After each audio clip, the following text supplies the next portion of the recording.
Prime debate में आपका स्वागत है। हिमाचल प्रदेश का चुनाव उस मुकाम पर पहुंच चुका है जहां राजनीतिक दल एक दूसरे पर हमला बोल रहे हैं, बजाय इसके कि विकास की बात करें। अपने प्रतिद्वंदी पर हमला बोलने के लिए राजनेता भ्रष्टाचार का मुद्दा खूब उछाल रहे हैं। यहां कांग्रेस ने भाजपा सरकार और मुख्यमंत्री धूमल पर बेनामी सौदों को लेकर निशाना साधा है, वहीं भाजपा ने भी पूरी कोशिश की है कि प्रदेश में कांग्रेस के चेहरे पर काले पोती जाए। भ्रष्टाचार देश का बड़ा मुद्दा है। इस मुद्दे की गूंज लोकसभा और राज्यसभा से लेकर विधानसभाओं तक पड़ रही है। इस दौरान चुनाव को भ्रष्टाचार के मुद्दे से अलग करके देखा ही नहीं जा सकता।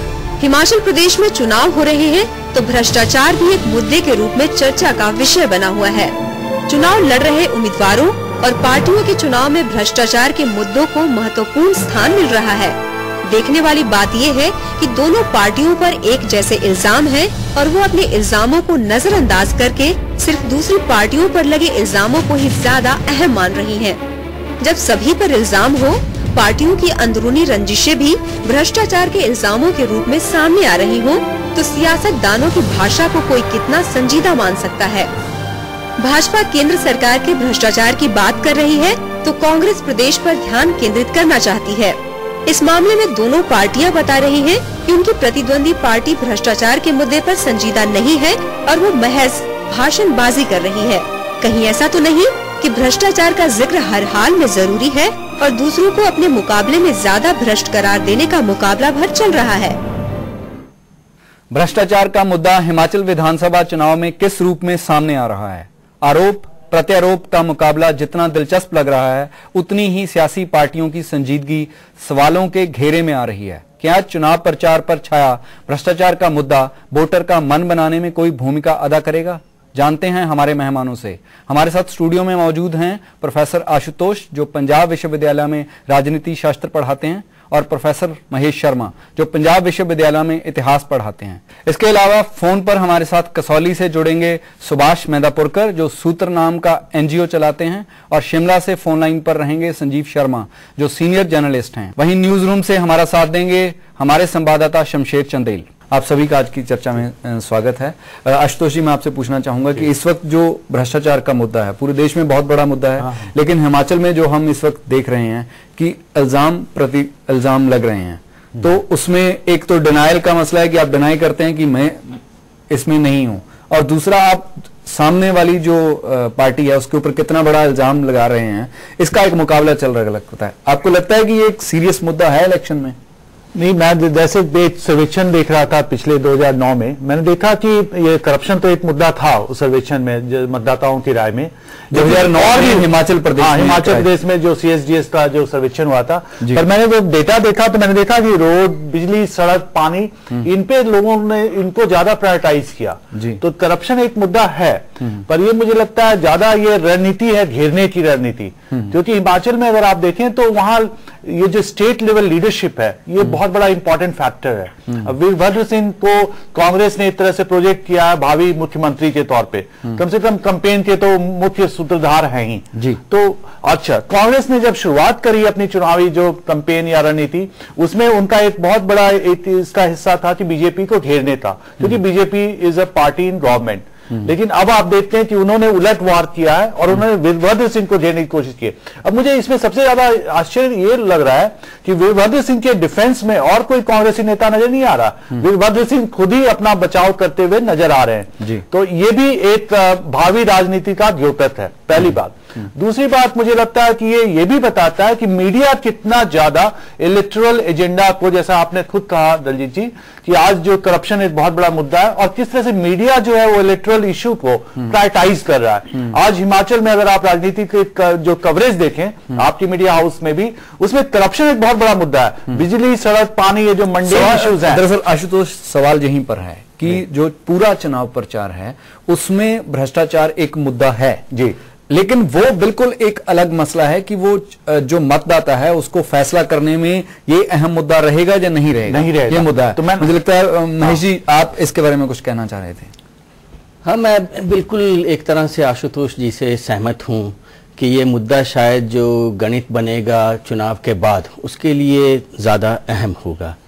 अगर इस वक्त मतलब जो भी जीत के आएंगे उनमें से मुख्यमंत्री कौन बनेगा, मंत्रियों के पद किसको मिलेंगे, उसमें तो ये मसला रहेगा कि आपके पास कैसी छवि है। लेकिन अभी ये मुद्दा नहीं है, अभी मुद्दा है, पर उस तरह का मुद्दा नहीं है, उतना जो है ये सिग्निफिकेंट मुद्दा जो है मतदाताओं के लिए नहीं है, क्योंकि उनके पास विकल्प क्या है, चॉइसेस क्या हैं। एक तरफ आप वीरभद्र जी की बात कर रहे हैं, अभी ये मुद्दा जो है वो दिन प्रतिदिन एक नया डायमेंशन जो है वो ले रहा है। पर उससे पहले हम लोगों ने रविंदर रवि की बात की थी, बिंदल की बात की थी, शांता कुमार जी की पूरी मुहिम ही इस बात पे चली थी कि जो करप्ट लोग हैं उनको हटाया जाए इलेक्शन से पहले।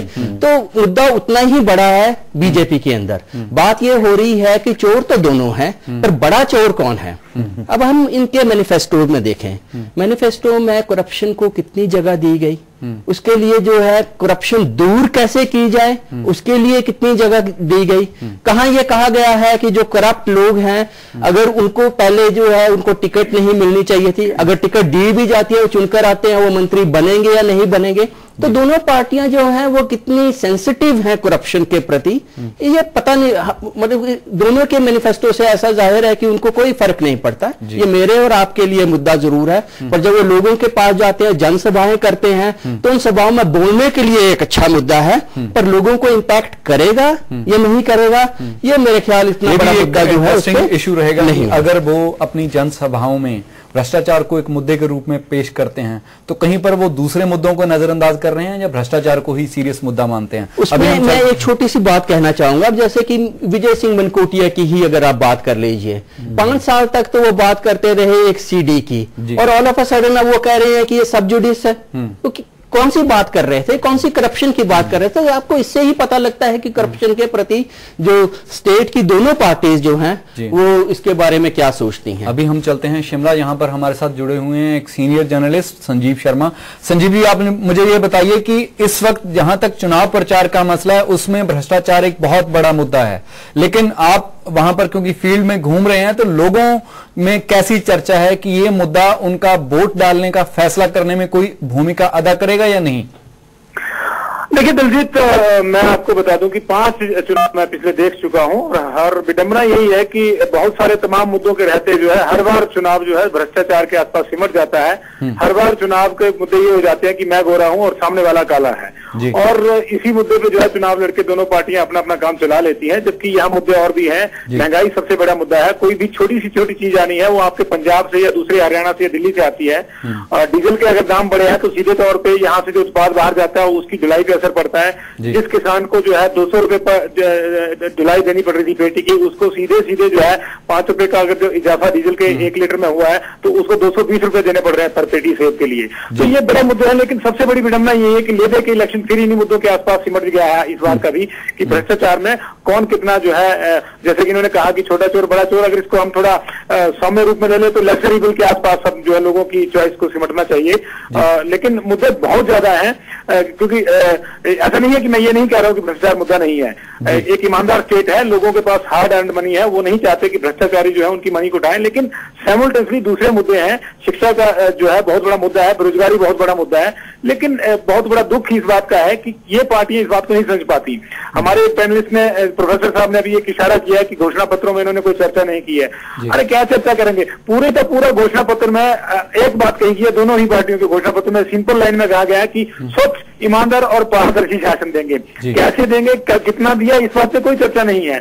दोनों ही पार्टियों में जो है ऐसे लोग हैं, बीबर सिंह खुद चार्जेस फ्रेम हुए उनके खिलाफ, आशा कुमारी जो फ्रंटल ऑर्गेनाइजेशन की पूरी राष्ट्रीय अध्यक्ष है कांग्रेस की, उनके खिलाफ चार्जेस फ्रेम हुए, वो इलेक्शन लड़ रही है। बिंदल जिनको भ्रष्टाचार के आरोपों को चलते हटाया गया, सबसे पहली टिकट उनकी फाइनलाइज हुई, वो ना सिर्फ चुनाव लड़ रहे हैं बल्कि चुनाव क्षेत्र बदल के चुनाव लड़ रहे हैं। तो इस हमाम में तमाम लोग जो है वो एक ही अवस्था में है, और सब या सीधे सीधे कहा जाए कि इस हमाम में सारे नंगे हैं, लेकिन जनता अपने आप को ठगा हुआ महसूस कर रही है। संजीव जी, आप हमारे साथ जुड़े, आपका बहुत बहुत धन्यवाद। शमशेर, मैं भी आपसे जानना चाहूंगा कि जैसा मैनिफेस्टोज में हमने देखा कि एक दूसरे के साथ मुकाबला करते हुए वादे किए गए हैं, कहीं चुनाव के दौरान जो भ्रष्टाचार का मुद्दा है वो उसी तर्ज पे ही विचारा जा रहा है, या ये बिल्कुल कोई ठोस मुद्दा है और लोगों में भी इसकी चर्चा है कि हम वोट डालेंगे तो ये देखेंगे कि कौन सा बंदा कम भ्रष्टाचारी है और कौन सा ज्यादा है? देखिए, भ्रष्टाचार तब ज्यादा प्रमुख मुद्दा रहता है कि जब दोनों में से कोई एक पार्टी ऑनेस्ट हो। मगर यहां अगर आप देखें हिमाचल में कांग्रेस और बीजेपी दोनों पार्टी अभी on the face of it honest नहीं लग रही हैं।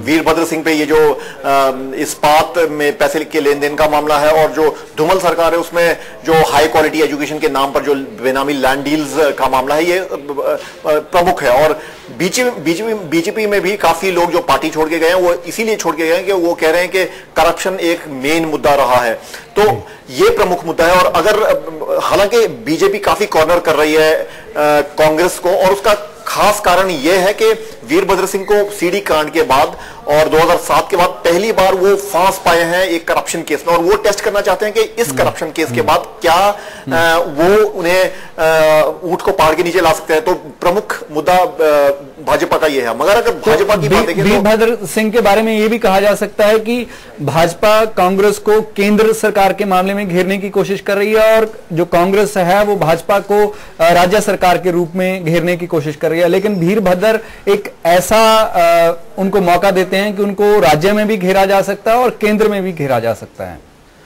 बिल्कुल ये बात सही है कि वीरभद्र सिंह को अभी घेरा जा सकता है सीडी कांड में, और वो जो पैसे के लेन देन का मामला था उसमें घेरा जा सकता है। मगर मैं एक बात यहां कहना चाहूंगा कि भाजपा भी इस करप्शन के मुद्दे से अछूत नहीं है। अगर आप भाजपा की टिकट डिस्ट्रीब्यूशन अगर देखें तो सुरेश चंदेल एक फॉर्मर एमपी हैं, कभी के मुख्यमंत्री चीफ मिनिस्टरशिप के दावेदार माने जाते थे, मगर उन्हें सस्पेंड किया गया था बीजेपी से इसलिए क्योंकि उन्हें एक खबर आई थी कि उन्हें वो 20,000 रुपए लेते थे प्रश्न पूछने के लिए पार्लियामेंट में। अब ये केस बिल्कुल वैसा है जैसा कुशवाहा का केस यूपी इलेक्शंस में था, और बाद में उन्हें टिकट डिनाई करनी पड़ी। मगर यहां वो केस नहीं आया है सामने। वो खासकर इसलिए नहीं आया क्योंकि बीजेपी के लिए corruption with in the intra party कोई महत्व नहीं है, मतलब वो करप्ट आदमी को टिकट दे सकते हैं। और दूसरा, Congress is on a very weak wicket, it doesn't know how to exploit the issue of corruption. वो हमेशा उन्हें ऑपोजिशन में रहना ही नहीं आया, और वो उनको पता नहीं है कि कैसे इश्यूज को फोर्स फ्रंट पे लाना है। जी शमशेर, आपने बहुत ब्रीफ में और बहुत जो एक एनालिटिकल पॉइंट ऑफ व्यू दिया है। हम इसी मुद्दे पर दोबारा चर्चा करेंगे, लेकिन अभी वक्त हो गया एक छोटे से ब्रेक का। ब्रेक के बाद हमारी ये चर्चा जारी रहेगी। ब्रेक के बाद आपका स्वागत है। हम जानने की कोशिश कर रहे हैं कि हिमाचल प्रदेश विधानसभा चुनाव में भ्रष्टाचार कितना अहम मुद्दा रहेगा। सुभाष जी, इस वक्त जहां तक भ्रष्टाचार का मसला है, पूरे देश में एक कंसेंसस बिल्ड हो रहा है। जो राजनेता हैं वो कह रहे हैं कि भ्रष्टाचार एक मुद्दा है, आवाम कह रहा है एक भ्रष्टाचार एक मुद्दा है, लेकिन तभी साथ की साथ हमें ये भी लग रहा है कि जो भ्रष्टाचार जिस रूप में उसके बारे में डिस्कशन हो रही है उसमें कहीं सिंसियरिटी माइनस है। आप क्या कहेंगे? नहीं, देखिए ना, ये साउथ में तो सभी नंगे है ना। सवाल तो ये है जी कि कौन किसको बोलेगा कि तुम भ्रष्ट हो। जी, तो सभी भ्रष्ट है। और ये भ्रष्टाचार क्यों फैला, इसका कारण है कि इलेक्शन का खर्चा जैसे जैसे बढ़ता गया तो लोग कहां से पैसा लाएंगे ना जी। और अभी आप ही के चैनल पर इतने एडवर्टाइजमेंट्स में देख रहा हूँ जी, कहां से आया ये सारा पैसा जी। तो ये सवाल है कि आज हिमाचल में अगर ये आप हिमाचल के परिप्रेक्ष्य में अगर आप ये देखोगे तो जैसे शमशेर भाई ने और औरों ने कहा कि भ्रष्टाचार कोई मुद्दा नहीं बन रहा है जी। बन रहा है मुद्दा ये कि हु इज बेटर पेट्रोनाइजर जी। और ये पेट्रोनाइज करने की जो ताकत जिसके पास ज्यादा होगी जी, उसके साथ जनता जाएगी, इसमें कोई शक नहीं है। क्योंकि जनता ने देख लिया हुआ है जी कि ये दोनों भी एक दूसरे के ऊपर सिर्फ कीचड़ उछाल रहे हैं। सकारात्मक बात कौन कर रहा है जी। तो सकारात्मक बात जो करेगा उसकी तरफ जनता जाएगी जी। जनता ये भी देखेगी कि अगले 5 साल जो भी आएगा क्या वो हमको बेटर पेट्रोनाइज कर सकेगा या नहीं। तो पॉलिटिक्स ऑफ पेट्रोनाइज में जो माहिर पार्टी है जी या माहिर नेता है उसकी तरफ जनता जाएगी। मुझे नहीं लगता कि भ्रष्टाचार का कोई कीचड़ उछालने के अलावा कोई और महत्व मिल रहा है। सुभाष जी, आपकी बात बिल्कुल स्पष्ट होगी। मैं अभी आपके पास वापस आऊंगा, आप हमारे साथ बने रहिएगा। महेश जी, एक जो लगता है कि जो ठोस मुद्दे हैं, जैसे इतने सारे मुद्दे हमारे एक पैनलिस्ट ने गिनाए हैं कि पानी से लेकर बेरोजगारी से लेकर खेती से जुड़े, इंडस्ट्री से जुड़े हुए तमाम मुद्दे हैं, तमाम मुद्दों की बजाय जो पूरा जो पॉलिटिकल डिस्कोर्स है, खासतौर पे इलेक्शन कैंपेन का है, वो भ्रष्टाचार के मुद्दे पे, यहां पर उनका मुकाबला चल रहा है कि हम कम भ्रष्ट हैं, वो हमसे ज्यादा भ्रष्ट हैं। तो कहीं ना कहीं पार्टियां जो रियल जो इश्यूज हैं उनको अवॉइड करने का काम कर रही हैं, और ये एक अच्छा उनको सेफ्टी वाल्व मिल गया है। ये दोनों तरह से ही देखिए, अब अगर हम बात करें कि छोटी रैलीज को जो या गांव-गांव में जब लोगों से मिलने जाती हैं पॉलिटिकल पार्टीज या लीडर्स जो जाते हैं अपना संदेश लेकर, तो वो कैंपेन किसी और तरह से मैनेज करते हैं, वो लोकल इश्यूज की बात करते हैं, गांव की इश्यू की बात करते हैं। पर जहां पर भी छोटा सा जमावड़ा हो, वहां पर जो है वो इस तरह के मुद्दे जो हैं वो जाहिर तौर पे एक दूसरे पे छींटाकशी करने का मौका मिलता है, तो ऐसे इश्यूज जो हैं वो उठाए जाते हैं। मुद्दे दोनों तरह से ही। अब आप एक दिन, आज वीरभद्र जी की जो है वो प्रेस कॉन्फ्रेंस हुई जी, उनको इस तरह से घेरा गया कि उनको लगभग जो है एक आधा दिन अपने पूरे शेड्यूल से हटकर एक कॉन्फ्रेंस जो है वो ऑर्गेनाइज करनी पड़ी। तो उन लोगों ने इस तरह से मतलब उस नेता के बारे में जिसके बारे में कल ये कहा जा रहा था कि उनके पास टाइम नहीं है कि जो बागी लोग हैं उनको मनाने के लिए वो समय खर्च करें, क्योंकि चुनाव प्रचार इतना है, आज वो आधा दिन लगाते हैं एक प्रेस कॉन्फ्रेंस करने में। तो ये स्ट्रेटेजीज जो है जिस तरह से बनाई जाती हैं, तो उनको आधा दिन जो है वो उधर व्यय करना पड़ा है। अब दूसरे लोग जो है इस आधे दिन को कहीं और जो है वो अच्छी तरह से लगाने में जो है उसका काम करेंगे जी। पर भ्रष्टाचार का मुद्दा जो है वो बहुत सारे मुद्दों से जुड़ा हुआ है। इसको ऐसा प्रोजेक्ट किया जाए तो मेरे ख्याल जो है वो ज्यादा सार्थक होगा। अब जैसे कि भ्रष्टाचार का मुद्दा जो है वो दूसरी योजनाओं के ऊपर को किस तरह से इम्पैक्ट करता है। अब पैसा आता है, पैसा आया जैसे नरेगा के लिए, कितना पैसा जो है वो नरेगा के लिए खर्च हो रहा है, कितना पैसा जो है वो कहीं और जा रहा है। पैसा आया सड़कों के बनाने के लिए, सड़कें जो है वो 6 महीने में बह जाती हैं, तो पैसा जो है वो कहां जा रहा है। तो अगर हम इसको लार्जर पर्सपेक्टिव में अगर इसको पेश करते हैं कि पैसे का, अगर सिर्फ भ्रष्टाचार को हम पैसे से ही जोड़ के अगर देख रहे हैं, तो जो पैसा जो है वो किस तरह से डाइवर्ट किया जा रहा है, नेताओं के पास जो है वो पैसा जो है वो किस तरह से दिया जा रहा है। बहुत सारे इश्यूज हैं। अब फॉर इंस्टेंस जैसे कि अगर हम वीरभद्र जी की बात कर लें, अब ऑल ऑफ अ सडन उन्होंने कहा कि मेरी तो सारी इनकम जी ऑर्चर्ड से आती है। एग्रीकल्चरल इनकम को जो है हम चैलेंज नहीं कर सकते, उसकी कोई रिटर्न जो है वो भरना जो है उस तरह से लाजमी नहीं है। वो अपनी रिटर्न्स को जो है वो रिवाइज कर रहे हैं। अब सोचने वाली बात यह है कि हम विकल्प किस तरह के पेश कर रहे हैं। जो भी ये इश्यूज आ रहे हैं, क्या हम इलेक्शन के बाद इन इश्यूज के ऊपर विचार करेंगे, या करप्शन जो है वो अगले इलेक्शन के लिए एक सीडी की तरह जो है, एक सब्जुडिस केस की तरह जो है उसको अगले इलेक्शन तक टाल दिया जाएगा, रास्ते में डाल दिया जाएगा कि 5 साल बाद इसको इशू जो है ज्वलंत रहे। तो दोनों पार्टीज को जो है ये। प्रोफेसर आशुतोष, एक तरफ जब डोर टू डोर कन्वेंसिंग की बात होती है, छोटी जैसे रैलियों की बात है, छोटे छोटे गांव में जाकर वो बात करते हैं, तब लोकल इश्यूज की बात होती है।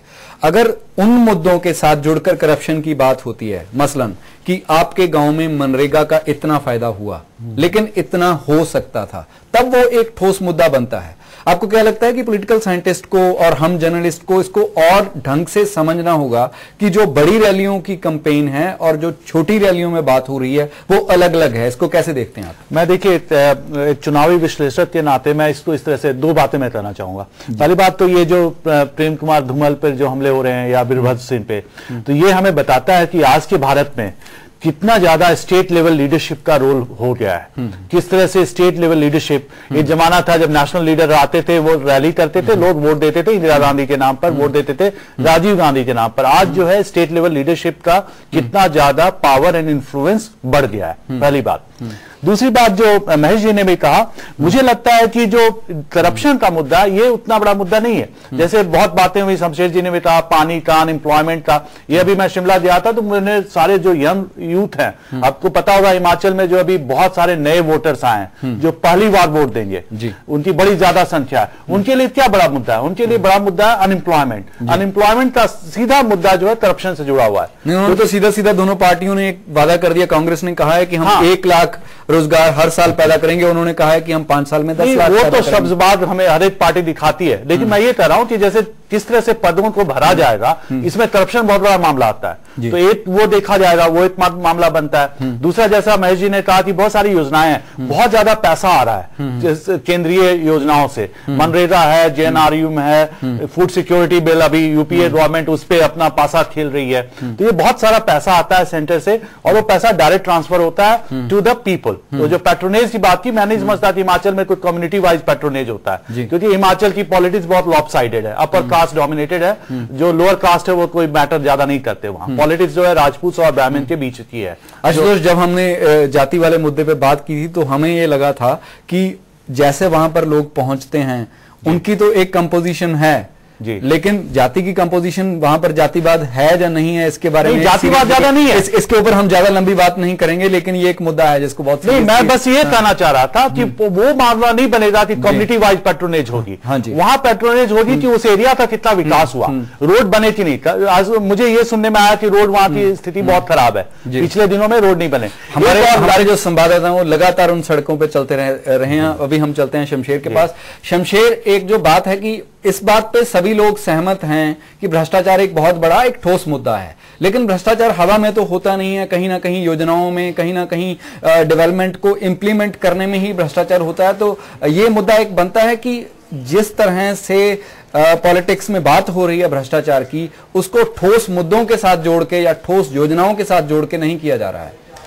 देखिए, वही मैं बात कह रहा था कि भाजपा के टेन्योर के दौरान हायर एजुकेशन के लिए यूनिवर्सिटीज 13 यूनिवर्सिटीज खोली गई, जिसमें उनके अनुसार 11,000 छात्र हैं। 11,000 छात्र अगर 13 यूनिवर्सिटीज में होंगे तो 800 छात्र प्रति यूनिवर्सिटी होगा, और रोड्स बन रहे हैं, ये सारी चीजें बन रही हैं। मगर इसको क्वेश्चन कौन करेगा? इसको आम आदमी क्वेश्चन करेगा और इलेक्शंस के दौरान ऑपोजिशन क्वेश्चन करेगा। और ऑपोजिशन इतना वीक है कि कांग्रेस को हमेशा से ये प्रॉब्लम रही है कि जैसे मैंने पहले भी कहा कि ऑपोजिशन उन्हें रहने की आदत नहीं है, और या उन्हें ठीक सवाल पूछने की आदत नहीं है। तो ये जितने भी पिछले दिन थे उन्होंने जाया किए हैं, मगर इन्होंने एक भी जगह ये सवाल नहीं पूछा है कि ये जो high quality education, higher education के लिए क्वालिटी एजुकेशन इंस्टीट्यूशंस खोले गए हैं, वो उसके लिए वो इतने क्यों खोले गए हैं? There are questions to be asked कि एक पंचायत में 2 यूनिवर्सिटीज कैसे खोली जा सकती हैं, क्यों खोली जा सकती हैं?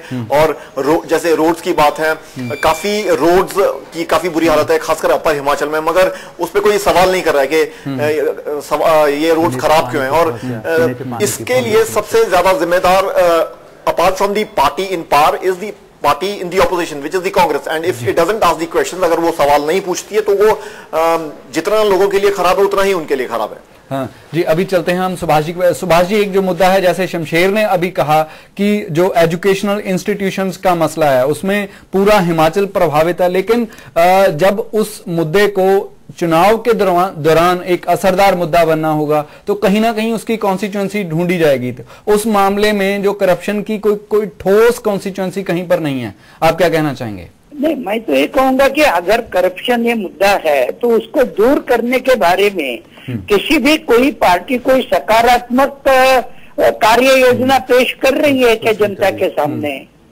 तो जैसे मैनिफेस्टो की बात आप लोगों ने करी जी, कहीं नहीं हो रहा है कि ठीक है भ्रष्टाचार है, हम इसको इस प्रकार से दूर करना चाहते हैं, ये तो कोई कह नहीं रहा है। इसलिए मुझे लगता है कि कीचड़ उछालने की राजनीति में लोग फंसने वाले नहीं है। वो देखेंगे कि पिछले 5 साल में हमारे यहाँ जो सड़क बनी उसकी खस्ता हालत 6 महीने में हो गई, 8 महीने में हो गई या 2 महीने में हो गई। अगर उसकी खस्ता हालत 2 महीने में 6 महीने में हो गई है तो जरूर है वहाँ कहीं ना कहीं करप्शन हुआ है। जनता ये चाहती है, जनता ये चाहती है कि भाई आप हमारे हर रोज के जिंदगी के लिए जो चीजें जरूरी है उसको आप दूर कैसे करोगे? क्या मेरे पीएससी में दवाइयाँ आई है? अगर खरीदी गई है तो दवाइयाँ गई कहाँ? ये सड़क बनी खराब क्यों हो गई? आपने हैंडपंप लगाया उसमें पानी क्यों नहीं आ रहा है? तो इन सवालों के साथ मेरे ख्याल से लोग आज जूझ रहे हैं। हाँ जी, सुभाष जी, जो आपने ये सारे सवाल जो रेज किए हैं यही वो सवाल हैं जो गांव-गांव में जब नुक्कड़ में जो मीटिंग्स होती हैं वहां पर पूछे जा रहे हैं और लोगों को इनके जवाब देने पड़ रहे हैं। आप सभी लोग हमारे साथ आज की इस चर्चा में शामिल हुए, आप सभी का बहुत बहुत धन्यवाद। जहां तक करप्शन का मसला है उसमें एक बात तय हो गई है कि पूरा मुल्क इसके ऊपर सहमत है कि ये बहुत बड़ा मुद्दा है, लेकिन इसको कैसे दूर किया जाए इसका कोई भी रोड मैप पॉलिटिकल पार्टीज हमारे सामने लेकर नहीं आ रही हैं, और ये सवाल पॉलिटिकल पार्टी से पूछा जाना बनता है कि आखिर वो कैसे करप्शन को दूर करेंगे। इसी के साथ हम आज का प्राइम खत्म करते हैं। नमस्कार, सत श्री अकाल, खुदा हाफिज।